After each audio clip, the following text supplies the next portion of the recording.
You're listening to Arcane Carolinas, an exploration of the Carolinas' folklore, legends, myths, and modern weird. Each episode, we examine the historical context of our topic and aim to preserve some of the stories that help make this part of the world such a fascinating place.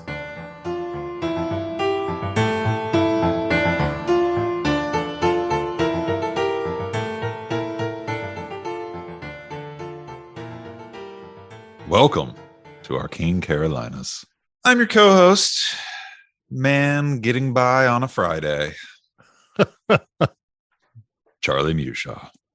And I'm your co-host, award-winning novelist Michael G. Williams, who is also getting by in the sense of being a writer. I don't know. My publisher spent Con Carolinas being like, hey, so there's a book you owe me. So that's what I'm going to be doing this weekend. Anyway. I feel like that's very much like a writing trope. Like when people write about authors, is they always owe their publisher a book. Oh yeah, totally. That is definitely, and it's real. Like it's a real thing. I can't think of a writer I know who is actively writing who doesn't owe somebody a book. So, book debts aside, we are recording this as a part of our fall 2021 lineup in the summer. So we don't have the date set yet. Hey, this is Michael stepping in through the magic of editing after the fact, like a little portal in time to let you know that I do have a date for you for what we're about to describe, and that is Wednesday, October 6th, 2021.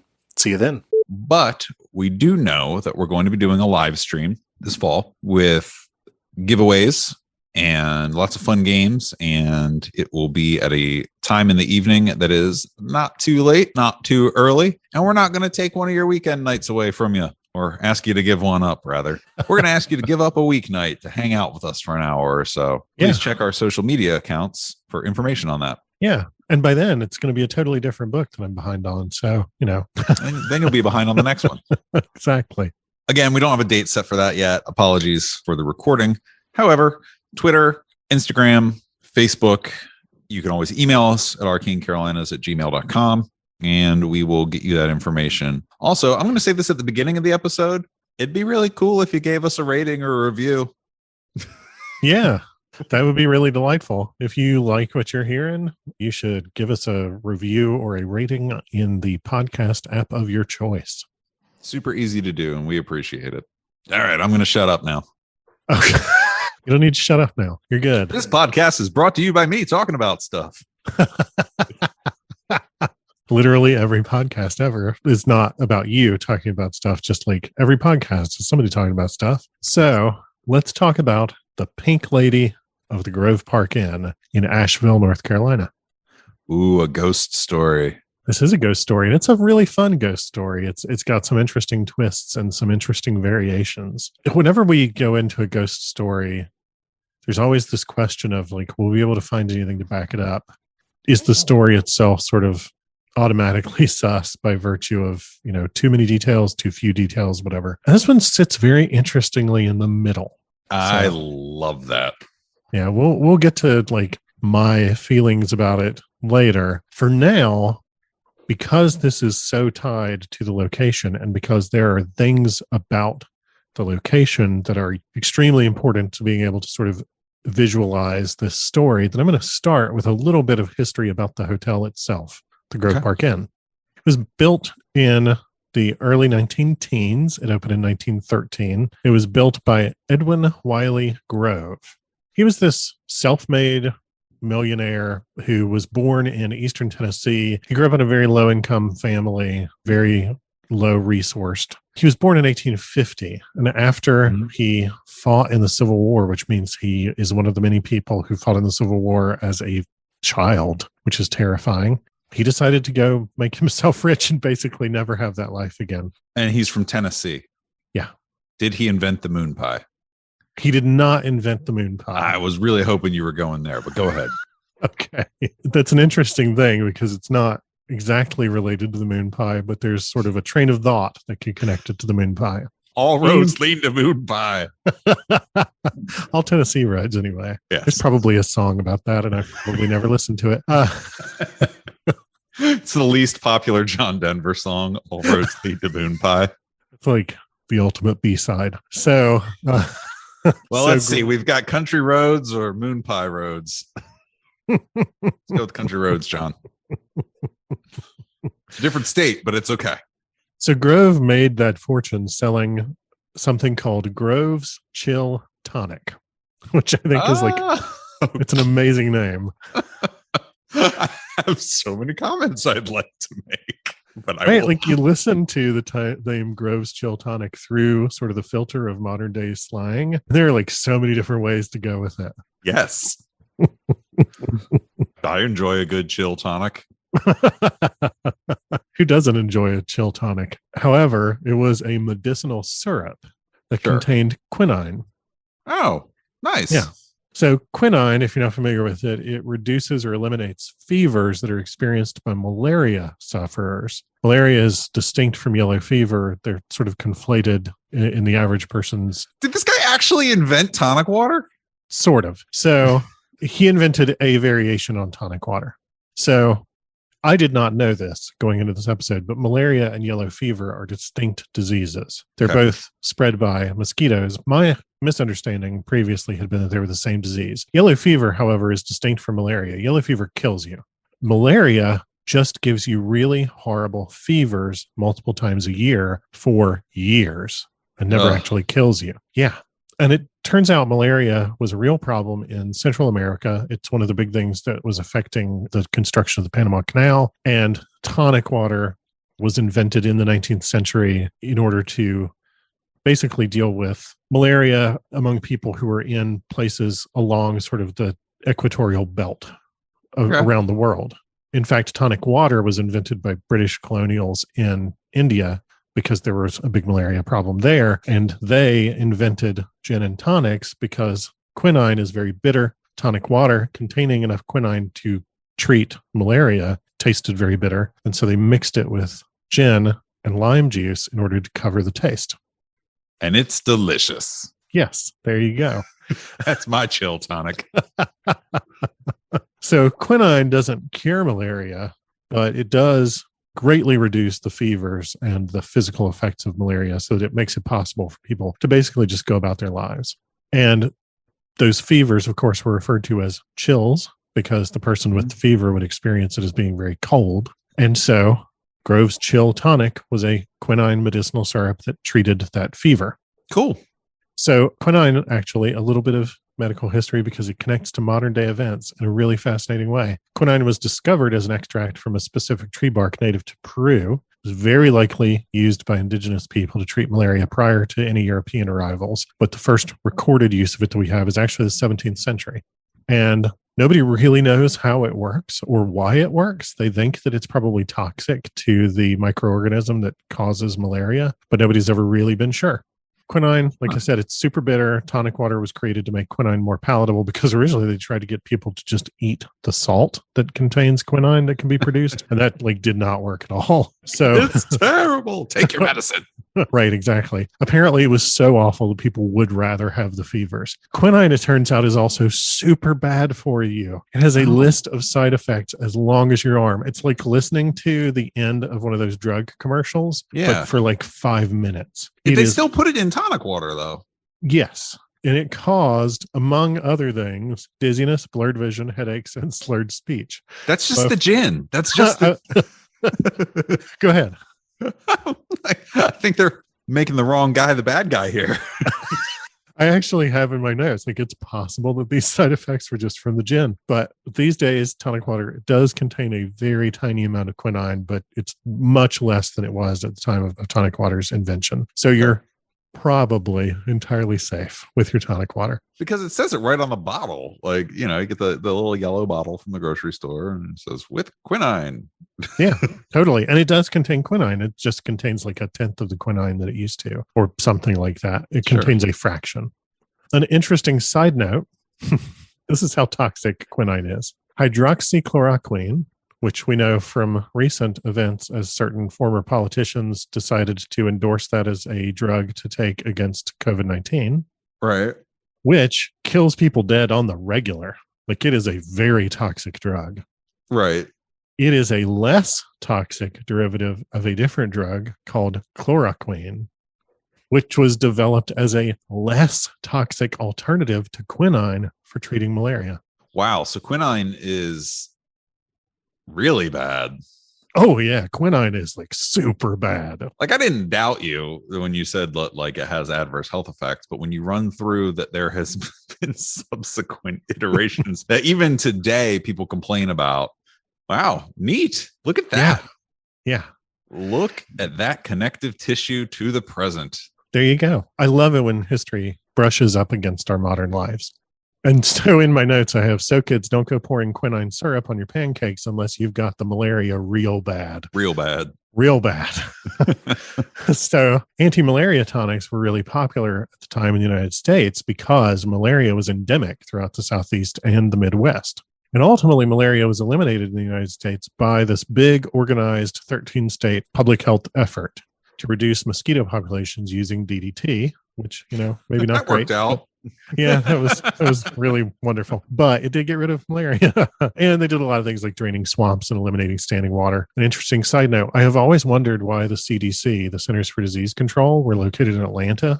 The reason is because it was started in the middle of the 20th century as the Office of Malaria Control in War Areas, specifically to reduce malaria in the Southeast, because malaria in the Southeast had been such a problem for the United States in its war preparedness and training troops during World War II. A bunch of different branches had their biggest training camps in the Southeast, and soldiers would go there and then get malaria and then not be able to fight.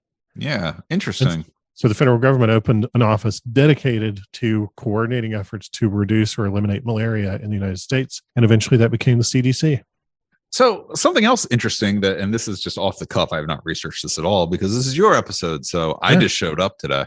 Have a ball. But there is a theory or idea, I don't know what you would call it, a belief that the draining of swamps and destruction of wetlands in the past is what led to mosquitoes going everywhere else because they had nowhere else to go.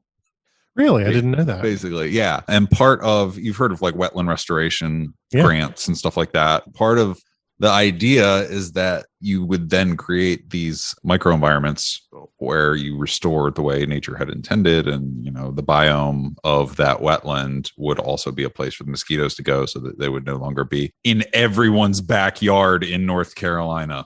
Yeah. I'm pretty sure a mosquito knocked on my door the other night and was just like, can I borrow some sugar? Like, they're huge and they're everywhere. And there are environmentally friendly mosquito repellent techniques that you can use to get them out of your yard. But yeah, one of the things that I've read or heard is that the reason we have mosquitoes everywhere in our backyards is because of the destruction of wetlands, which is now interesting to find out that was at the time intentional to defeat mosquitoes.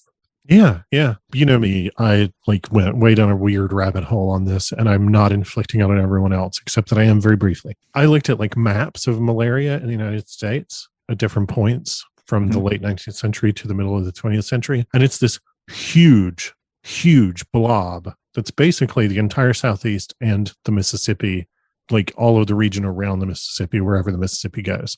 So it's really fascinating that the entire effort was to get those states to pull together and to use the same techniques to get rid of the mosquitoes, because the mosquitoes pass the pathogen that causes malaria.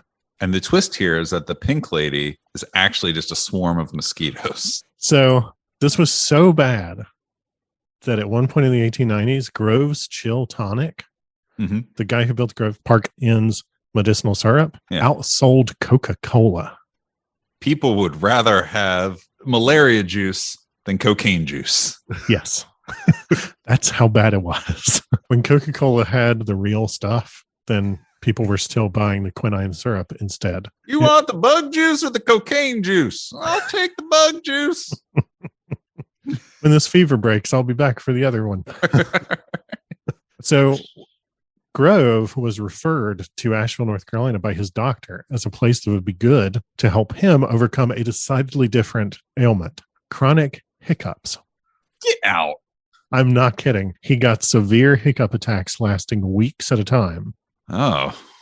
And People weren't sure why. His doctor wasn't able to help him. But one thing that they knew was that there were a lot of quote unquote like health spas and health springs in the mountains of Western North Carolina. And so people would go up to the mountains and spend time in a hot spring and feel better. And so his doctor said, you should go check out Asheville, North Carolina. Maybe being there for a little while will cure your hiccups. I couldn't find whether moving to Asheville cured him of hiccups, but he saw all these other like health spas and health springs around and saw them as a great business opportunity. And so he decided to buy up a bunch of land on what is known as Sunset Mountain and turn it into a giant hotel. Cool. Yeah. He also, in the process of it, bought a bunch of farms because there's like all this farmland around Sunset Mountain. At the time, Sunset Mountain was decidedly out of town. And, it was kind of out in the country. And there were also several tuberculosis sanitariums lingering around, which we've talked about before. He bought a bunch of those and closed them so that there would be fewer places for people to go for their health stay. Capitalism. I'll just buy the competition so I can eliminate it. I mean, strong business choice. Yeah, there you go. So he had the Grove Park Inn built at the foot of Sunset Mountain, and he had it built almost entirely out of boulders and rocks taken from Sunset Mountain itself. Awesome. Yeah, Sunset Mountain was designed and decorated in what we call now the arts and crafts style, which emphasized crafted items. It was very anti-industrial. It de-emphasized machine-made things. So, for instance, like the boulders are not smoothed. They're not fitted. They're just like rough boulders. The construction makes it look like they're just piled. You know that smell when you walk into a Michael's or a Joann Fabrics? Yes. That's the smell I just heard when you heard. That's the smell I just sensed. You're like the arts and crafts style. I'm like, oh, I like that smell. The lobby, for instance, in the place was constructed to look like rough stone rather than smoothed worked stones. And there were no like fitted blocks or anything like that. I found some really fascinating photos of the lobby in the 1920s. It was just a forest of wicker rocking chairs. Like, I mean, just so many wicker rocking chairs just right up on each other. It was so weird. It looked like a wicker rocking chair warehouse. Made cats very nervous. Yes. Yeah, no cats at the place. No cats around by then at all. And if you've ever like heard of a house referred to as a bungalow or bungalow style, that's an example of arts and crafts. Okay. If you've ever seen a fireplace, like was in the house that I was in growing up, that's made of like rough stones with like visible cement or grout between the stones. Yeah. That's sort of derived from arts and crafts style. That's what the interior of the hotel looked like at the time, including a giant fireplace at each end of the lobby. The fireplace is on each end, and they still exist, 36 feet wide. Wow. With firebox openings, like the place where you actually burn the wood. Yeah. That are 6 feet high and big enough to hold 12-foot burning logs. That's gigantic. So yeah. I've been to the Biltmore a few times over the years, and they have a giant fireplace where at Christmas time they set up this giant tree and there's a giant fireplace. I think this sounds bigger than that, and that is impressive. Oh, it's enormous. And I mention that because the fireplaces are so big that people frequently get photos of themselves taken in front of them. That'll be important later. Ooh. Indeed. For when the mosquito swarm comes in. Exactly. The original hotel, the hotel now has some additions that were put on in the 70s that greatly increased the number of rooms available. But the original hotel was this big block comprising several stories of rooms with interior doors accessed via shared open-air balconies overlooking what is now this ground floor sitting area. There are no like external balconies on the rooms. There are a lot of exterior windows, but all the balconies are interior, and that is also important to the story. Okay. And that ground floor sitting area is called the Palm Court. It's got a tile floor and a bunch of palm trees and a bunch of chairs. And these days, it's more chairs than trees. But back in the day, it was basically this forest of potted palms. Just imagine me like, throw another chair on the fire. Yeah. It was kind of like they like put all the plants in the palm court and all the chairs in the lobby, and never the twain shall meet. But gotta preserve the trees. Throw another wicker chair in there. But that tile floored room guest rooms overlooking it is also important to the story. And again, there's some really beautiful photos of what this looked like in the 1920s that are really interesting to me. So, having now spent a long time talking about the building, let's talk about the Pink Lady. Who or what is the Pink Lady? Sure. The story goes like this. Version 1.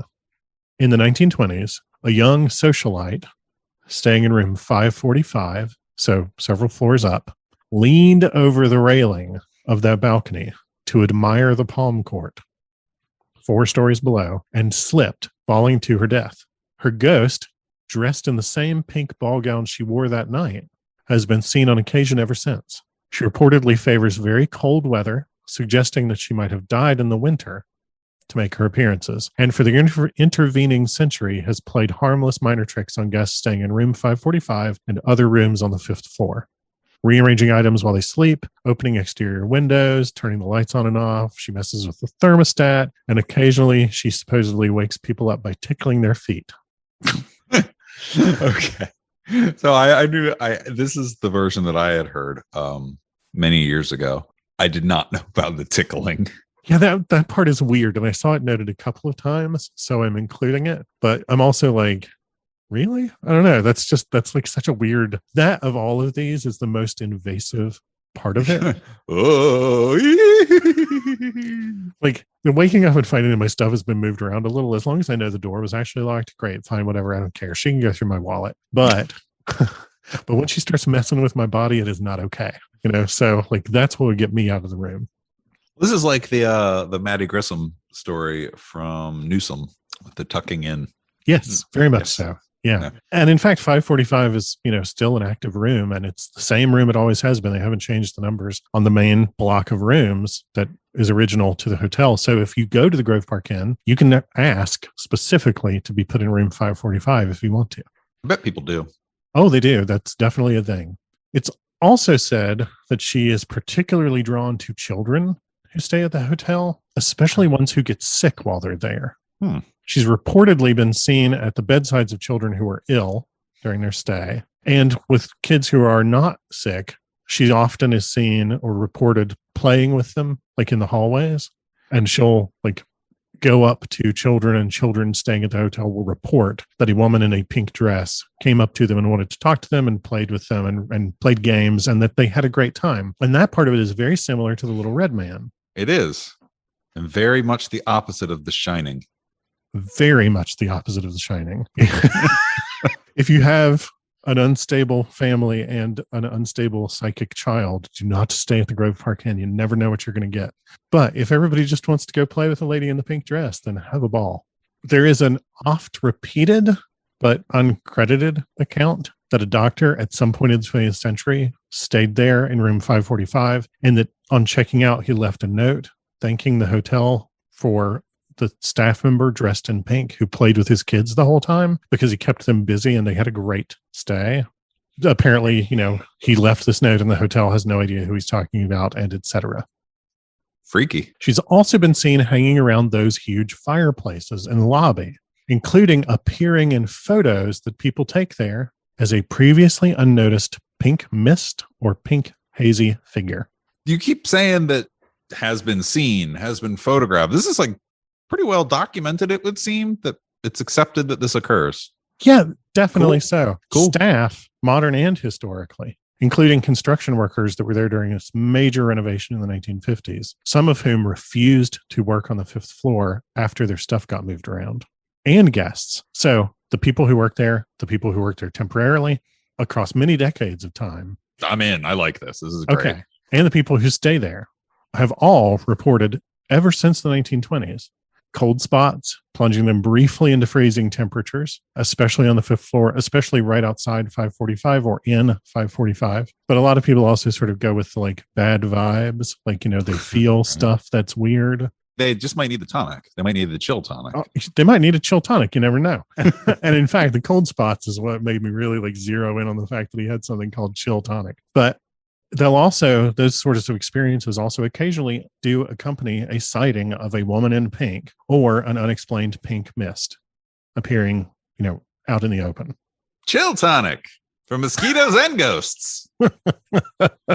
And As recently as 2014, Dave Bergam, the hotel's bellman, was willing to be interviewed on camera by a journalistic organization about the fact that he took 2 photographs in a row of a family in front of the fireplace. And, one immediately after the other. Somebody asks you to take a picture and you say, okay, I'm going to take 2 pictures, etc. In one photo, there's a pink something hovering over the family as they have their child in front of them. And in the next photo, there's nothing. Freaky. So that's version 1. So that's the one that I knew. Okay. Roughly. I didn't know all those details, but that's what I had heard. Version 2. It's the same story, but that young socialite does not slip. She is pushed off the balcony and falls to her death in a murder. I was so hoping you would say that. I really was. I was like, I'm going to make sure to say the word murder. It's just like a reflex at this point. No, but it's so funny. It always makes me laugh. So to me, that version makes more sense because the railing on that balcony, it's not like an iron grate on like a little hotel balcony that's exterior. This is it's like a chest high, solid wall constructed. Okay. edge. So it's not like the New Orleans wrought iron little. Yeah, no. Okay. It's not like that. This is like a constructed balcony. It's not even really, like when I look at it, I don't think balcony, but balcony is the word that gets used for it. There are videos of people standing outside the room, and those people can be like fully adult men. And when they lean on the edge of that, they're like resting their elbows on it. Like it's not low. It meets OSHA requirements. It definitely meets OSHA requirements. So like it is possible that somebody could climb onto that railing and slip off. But when that happens, then woo, I'm a socialite. Look at me. Exactly. I think that's somebody who's had too many chill tonics. We've all been there. Yeah. In this version, that young woman was pushed not by a random person, but by a jealous lover, or even more specifically, by the married man with whom she was conducting an affair. Scandalous. Yes. This version sometimes includes that the married man was her employer. Yeah. But she was worse. Yeah, it does get worse. Now we're into like it complies with OSHA, but it definitely is an HR violation. Right. In that version, the married lover is her employer because she's a household servant having an affair with the guy who is in charge of the household in some rich home somewhere in the region. And he pushes her over the edge to prevent her from embarrassing him after he breaks off their relationship. Hey, listen, I've been thinking we need to really stop doing this. Hey, look, what's that? I don't know. What is it? He's like, I think we need some space, specifically about 4 stories. And then there's version 3, which is the same as version 2. It's the affair gone wrong. But in this one, she throws herself off the ledge after he breaks things off with her. Somehow that's sadder. It is. That's a really depressing one. Regardless of the Pink Lady's origin, the story goes that the hotel began hearing reports immediately after her death, and they ran continuously right up to modern day. I slip and fell. Also, in all of these versions, nobody knows her name. Pinky. We'll just call her Pinky. Pinky. Let's just call her Pinky. Pinky the ghost. I've seen her in Pac-Man. But like in this version, the justification for that or the explanation for that is usually at the time, the only name on the register would have been the man's if a man and woman checked into a room together. And especially if this was an illicit relationship, then she would not have given her name or would have used a fake name or something like that. Sure. In every version, they say we don't know what her name is. That tracks. Yeah. But, like I said, these reports come right up to the modern day. And like I said, there are on-camera interviews with hotel staff. There are on-camera interviews with hotel staff as recently as 2019, where hotel staff say, yeah, this happens. And we get reports from guests. And as far as we can tell, it's not hostile. It's not dangerous. She's never done anything to hurt anybody. And in fact, at most, what she's done is comfort people or play really minor pranks. The hotel staff reportedly worked really hard to keep this a secret and denied anything like this up until about the mid-1990s. And then, whether through some change in management or because of the X-Files factor, or because they figured out that this could be a good marketing thing. Merchandising. Yes. Then they started acknowledging that they got these reports, and they started letting paranormal researchers come into the hotel to conduct investigations. In all versions, like I said, there is no name for the Pink Lady. And that is a big detail that I get tripped up on. Yeah, so I get the not checking in name thing. That tracks for me. But if somebody splats on the inside of your hotel, there's going to be, I don't care how out in the country it was at that time, the local constable is going to have to come out and make some sort of declaration of, well, this is who it was, and now she's dead. We should probably find the family. That's what you'd think. Because otherwise, put her in the fireplace. Like, what's Right. the alternative? Tuck her behind the 12-foot long logs. Right. So, like, the next thing for me was to just take that question of, like, did she exist? Is this a real story? To be honest, I went into this pretty skeptical. Like, nobody knows her name, automatically suspect. The part about the doctor who writes a thank you note shows up in about half of the accounts that I've read, but in a lot of different forms. In some, he leaves a note in the room. In some, he thanks the desk staff as he's leaving. In others, he writes a letter. That's all pretty suspect also. Yeah. I went digging in newspaper archives to try to turn up a story on a woman dying at the Grove Park Inn, because I figured that, like you said, that'd be a pretty notable event, Sure. I've searched newspapers using this service called ProQuest that we have access to through public libraries. In the date range of 1915 to 1935, I searched all of the existing Asheville papers at the time, and I couldn't turn up anything in any of the regional newspapers from that era about anybody dying at the Grove Park Inn, period. Yeah. I also searched newspaper archives available through the State Library of North Carolina, and again, came up empty, regardless of date. I couldn't find anybody dying in the Grove Park Inn ever in a news story. Maybe it's like Disney World where they took her off the property to declare it. Well, we're going to get there. Okay. So I also went searching. That was just I was just making a joke. So I also went searching in the Buncombe County Register of Deeds death records. And so my original thought was I'll search for a record that matches the following: a young woman whose death certificate was issued to a man and a woman with the same last name, such as her parents, in winter in the 1920s. I found plenty of candidates, but the actual death certificates are not visible to me because I don't have a login for that system. The public can search whether or not a record exists, but they can't see the actual death certificate. I put in a call to the Buncombe County Register of Deeds, and they have told me that they are going to give me access to see those, but I didn't get that access in time for this recording. We've talked about this repeatedly. Probably in December, we're going to do a recap and update episode where we cover a lot of different things we've talked about. So we'll throw it in there. Yeah.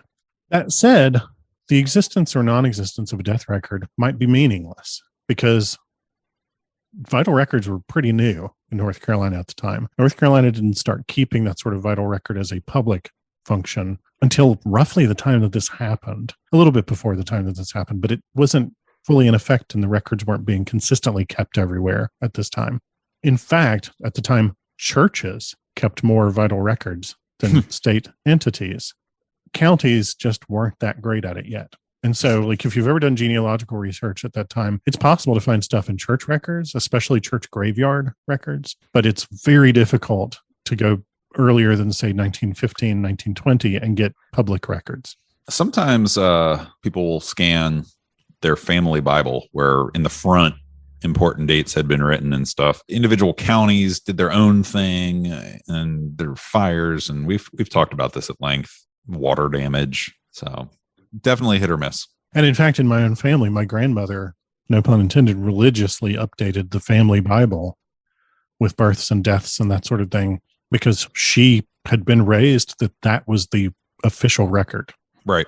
And in the course of failing to find any newspaper articles about anyone dying at the Grove Park Inn, seriously, no one ever in 108 years, I did learn that there is a musical comedy, like a stage production musical comedy called The Pink Lady, which toured North Carolina in the late 1910s including performances in Asheville, and is specifically about a woman whose fiance is cheating on her. What? Though, being a musical comedy, nobody gets pushed off any balconies, and the woman having an affair with that fiance. So some of these same concepts were kind of floating around in the collective consciousness at the time. Yeah, that's cool. I'm not saying that explains it or disproves it. It's just an interesting note. Sure. I don't think that the Pink Lady had the same degree of cultural widespread knowledge that as the reference I'm about to make. But we often talk about the X-Files effect of like after the X-Files, everything sounds like an X-Files episode. And is it because the X-Files captured knowledge of something that was happening prior to it? Or is it because everybody's perceptions of their experiences were shaped by the show? And you have to ask that kind of question with pop culture things that are really widespread like this. Mm-hmm. You know, it was apparently an exceptionally popular musical comedy at the time. On the other hand, if I took out the date range and just searched any newspaper articles anywhere about anyone dying at the Grove Park Inn, like I said, nothing. They're doing a Disney World thing. They're hauling the bodies out so that they're all off the record. Exactly. I am convinced that people have died at the Grove Park Inn because it's just statistically so likely. Sure. And that those people were removed from the Grove Park Inn or had their deaths recorded as occurring elsewhere. Yeah, I mean, so it's a reasonable gap for me to leap for the local hospital or medical examiner, whoever fulfills that role of declaring a death in that county, for it to have been practiced to declare the death at their facility instead of at the location where the person just died. Exactly. In fact, out of no malicious intent, but just put them in the ambulance. Let's get them where we need to go. Let's take a look at them. If they're dead, we'll write the death certificate. We'll sign it. We'll stamp it, and we'll move on. Yeah. And in fact, you mentioned ambulances. I can't even find a news story ever of an ambulance going to the Grove Park Inn. I can't find any newspaper article ever that mentioned the Grove Park Inn and it contained the word ambulance. Weird. That says to me that it's exactly like you say. Anything that's bad that happens there gets recorded as happening, at the hospital or whatever. So I think it's important to note right now that the Grove Park Inn is pretty ritzy. Like presidents stay there. 10 presidents have stayed there. Yeah, celebrities, socialites. Like it is the kind of place that would have that policy. Yes. And given the time period, especially, I think that very rich people, and the hotel was owned by very rich people, and it catered to very rich people. The people who owned the hotel would have had plenty of reason to kill any story before it could get printed. Sure. In fact, the 1920s were a particularly tumultuous time for the hotel because Grove built the hotel and then he leased it to his son-in-law to manage. He wouldn't sell it to him and he wouldn't give it to him, but he leased it to him. And then when Grove died in 1927, his will specified that the hotel and the entire business passed to his second wife, not to the son-in-law who had been leasing it the entire time, who felt that he had a right to it, and not to the first wife, who also felt that she had a right to it. And an ensuing very public legal battle went on for years over who actually owns the hotel. And all those people would have had a big incentive to cover up anything else bad associated with the hotel in the press. I hate all of you. However, let's work together to keep the name of this place clean until we sort out who gets it. Exactly. And then I will slander you. Yeah. So I can't find any confirming details. But there are a ton of reports from a bunch of different time periods. They come from a wide variety of people making these reports, and they are all remarkably consistent. She's not violent. She favors kids. She plays with kids. At worst, she does small pranks. There's nothing malicious. There's no horror story here. It's always a friendly ghost. And anyway, this is a lovely story. And while there's no direct evidence... Oh, what? Well, okay. I call it lovely. Okay, the ghost seems very nice. Let me say that. The ghost seems nice, yes. How she wound up that way is not nice in a lot of these. But I also think that if we're going to apply critical thinking, we have to remember that the absence of evidence is not evidence of absence. Sure. Absolutely. One of the things that I found most interesting in researching this is that it turns out that pink ladies, in addition to being the girl gang from Greece, Tell me more. I want a pink lady jacket so badly. They make up an entire subgenre of ghost sightings.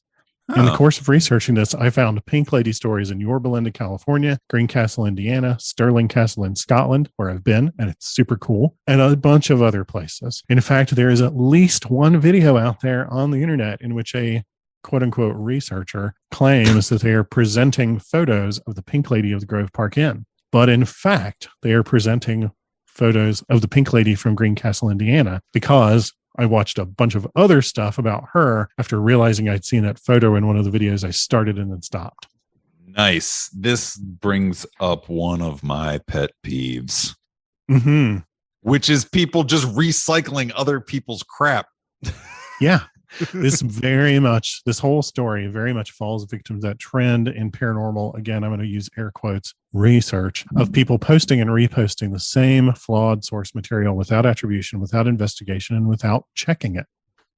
I think there's enough out there that can't be explained that we don't understand that you don't need to do that. Yeah. So real quickly, there's an alternate theory to this, and it's called the Zelda Fitzgerald theory. Ooh.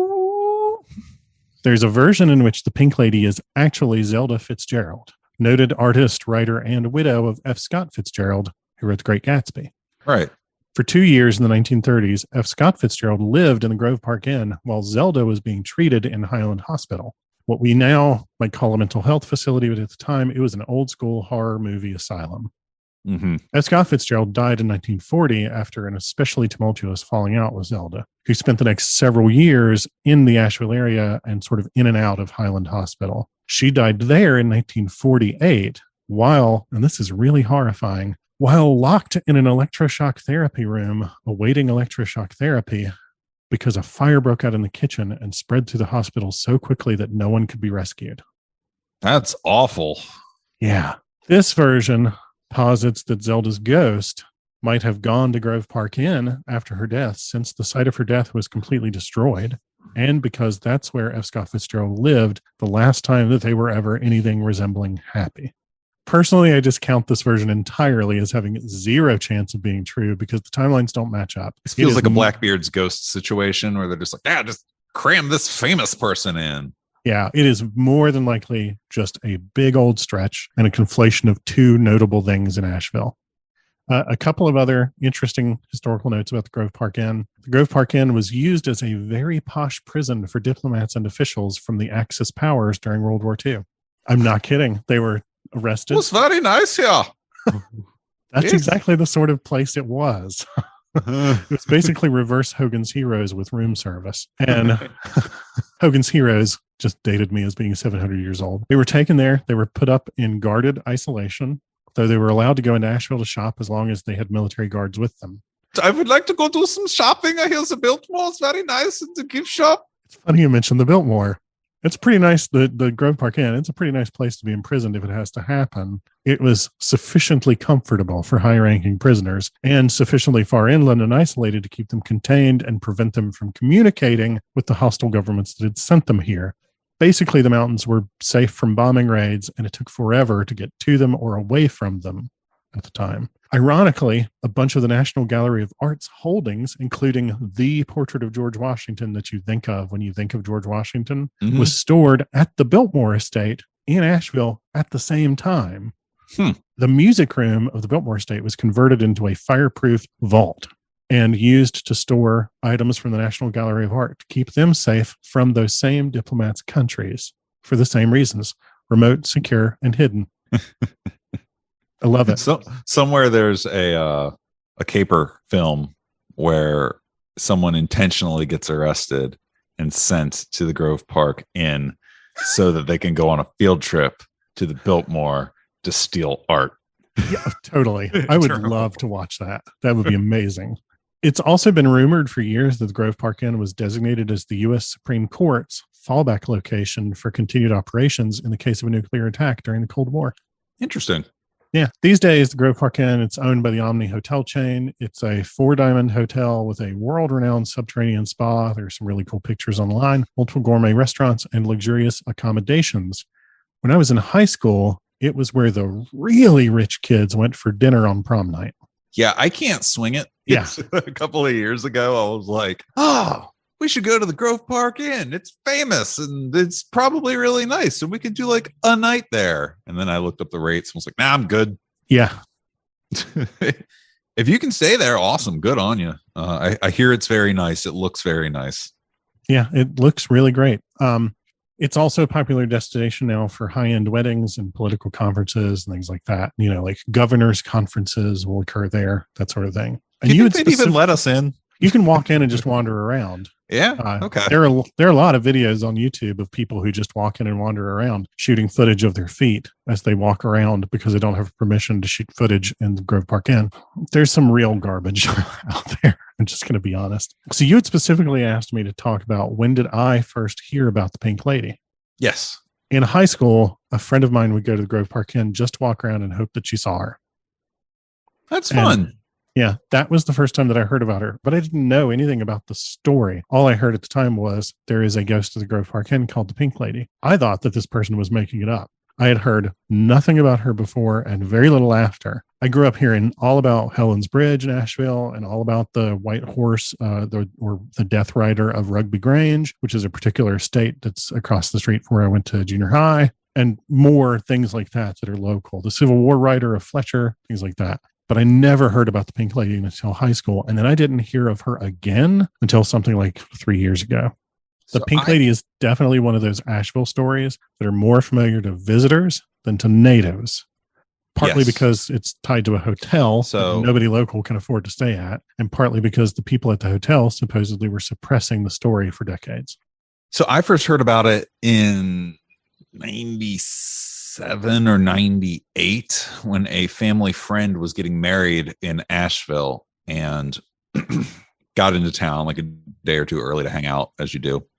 And I was in high school. I'm trying to think of what year it would have been, what year I would have been. I was young is the point. And it stuck with me because we drove around and they were like, oh, let me show you the Asheville sites. So we just drove around looking at stuff like, oh, there's the Biltmore. Oh, there's the Grove Park Inn. You know, presidents stay there. And like, oh, celebrities stay there. Oh, there's a ghost. Oh, like in my head at that time. And again, I didn't know all the backstory. In my head, it was more of a Shining thing than a friendly ghost because that was my frame of reference for a giant old hotel and a ghost. And it wasn't until probably at least 10 years later when I got a book full of weird stories out of the Carolinas.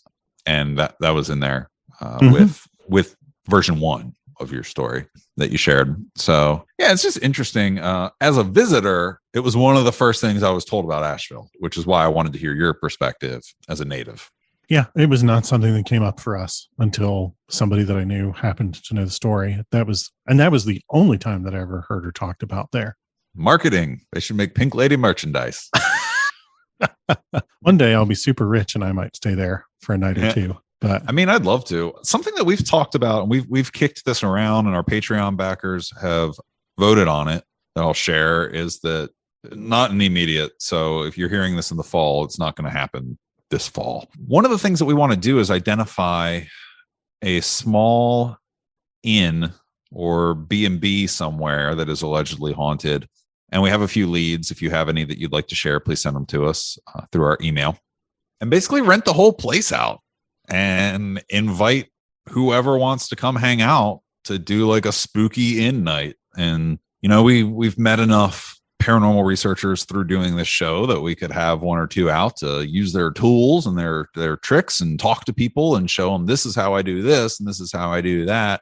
You know, maybe sit and screen a movie in a common area and just make sort of a big spooky fun hangout. If you have any suggestions on where that should be, shoot us a line because we're as things get back to normal and able to venture out more and people are more confident in their ability to get away for a weekend and not be worried about health stuff, start, you know, making fun experiences like that. Definitely. That's all I've got. That's everything about the Pink Lady. That was fantastic. Thank you so much for doing that. When we were discussing topics for the fall and this one came up, I was like, well, you have to do this just because you're from there. Otherwise, my story is just going to be like, I don't know. A guy told me about it for his wedding, and I was a kid, and I was just like, whoa, ghosts. And I had it completely wrong based on my hyperactive imagination. But yeah, thanks so much. Check us out online at Facebook, Twitter, Instagram. Get information for our fall celebrations, our in-person appearances that we will have booked by the time this airs, as well as our Patreon, where you can get exclusive monthly videos where we talk about things that we don't necessarily cover in full episodes, stickers, buttons, t-shirts, all that stuff. arcanecarolinas.com. Thank you so much for listening. Have a great night. Thanks for listening.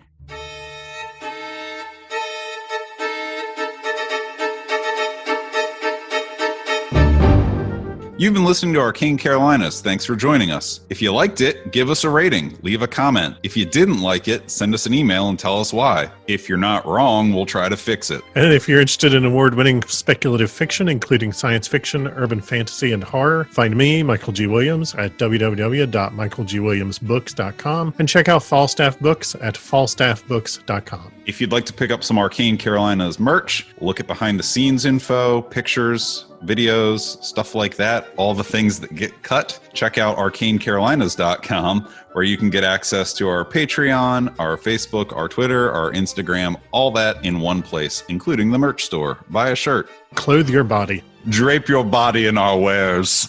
Be our living billboards.